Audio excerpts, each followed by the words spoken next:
My Drifting Amalgams universe has plenty of ships, but I rarely focus on the technical aspects of these vessels. When designing a spaceship, I'm looking more at narratively interesting elements. Whether it's a detail that's unique to a given ship or a feature that helps move the plot along, I like my spaceship design ideas to mix the real world with the fictional. To accomplish this, I ask a lot of questions to balance comfort and function. Hi, I'm Casey Hudson and I write sci-fi novels. Current space technology hasn't reached as far as science fiction, but there's a lot about the way we approach space travel today that can inform sci-fi spaceship design. Here are some of the essential questions I ask when writing a believable spaceship. One of the basic ways I discover uniqueness in my spaceships is through the essentials. I think through how my ship functions and how that may differ from other ships. And when I say other ships, I mean other ships in my Drifting Amalgams universe and ships from other properties. Imagine if every ship I built ran on fossil fuels, had touchscreens, and had strong shields. There would be little reason to mention the ship at all. But in the Drifting Amalgams universe, some ships are fueled by guano, a resource produced via one of the species' waste management systems. Some ships have direct neural interface for operation, while others have touchpads. And strength of shields depends on the technology and cultural values that were involved in designing the ship.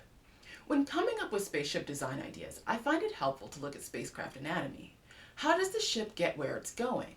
What's the composition of the ship's power source? Communication and data handling, propulsion and thrust, and navigational components.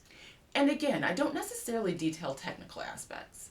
The Umfakrumpf Nation Space Hopper, for instance, is a vehicle meant to carry passengers between the planet's surface and one of the many space stations in orbit. For this craft, short-distance communication capabilities are standard. However, they are only designed for communication and data sharing to and from on-surface hubs and nearby stations. The uniqueness of this detail calls back to the culture's insular values.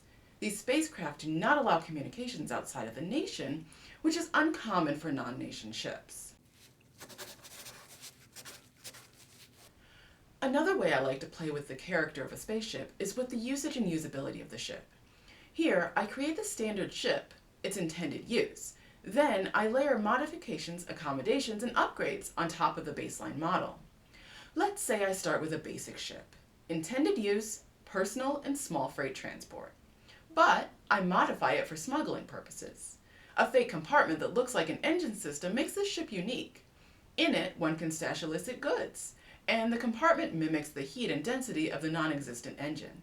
So, no problem with cargo checks. But narratively, this could be interesting if the ship didn't pass a security check. Or maybe I'm writing about a cargo freighter with a large complement of Tadari Bray crew. Tadari Bray are the species that refine guano.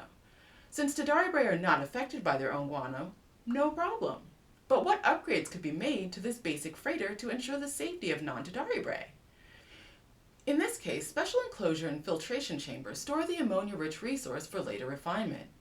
Narratively, though, what if there's a containment failure? To get at these narratively interesting aspects, I look at what adaptations or modifications are commonly made to the spacecraft, and how do they affect comfort or performance? What makes this craft ideal for modification? How accessible is the spaceship for physiology or environments it wasn't designed for?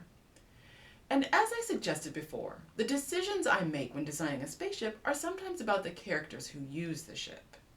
In the case of the Umfakrumpf Space Hopper, there are no accommodations made for physiology of any kind. Because they're not interested in mingling with other species, they refuse to make any modifications or adaptations for people who are not Poungabel. Similarly, only individuals deemed to be in excellent health and physical condition are allowed to travel to or from the interstellar states, so they do not accommodate any conditions or physiological states that they consider abnormal. Speaking of culture, I like to play with controversies and constraints involved with ship construction and travel. Say, for instance, a ship is meant for public use, but only certain people are allowed on it. That can be narratively interesting.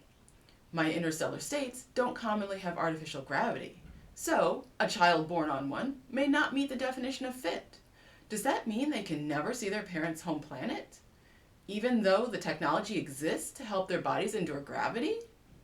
In this world, too, the central government increasingly struggles to support the interstellar states. As the states become less supported by the nation, space hoppers receive less maintenance. What does this mean for the safety of passengers?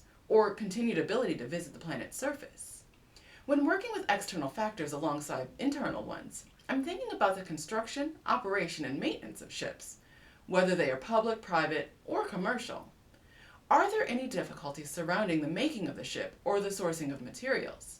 Maybe there are biological, social, or environmental factors that would be considered newsworthy. When looking at internal factors, I look at quality of life on a spaceship. Some particularly concerning hazards of space travel are isolation and confinement.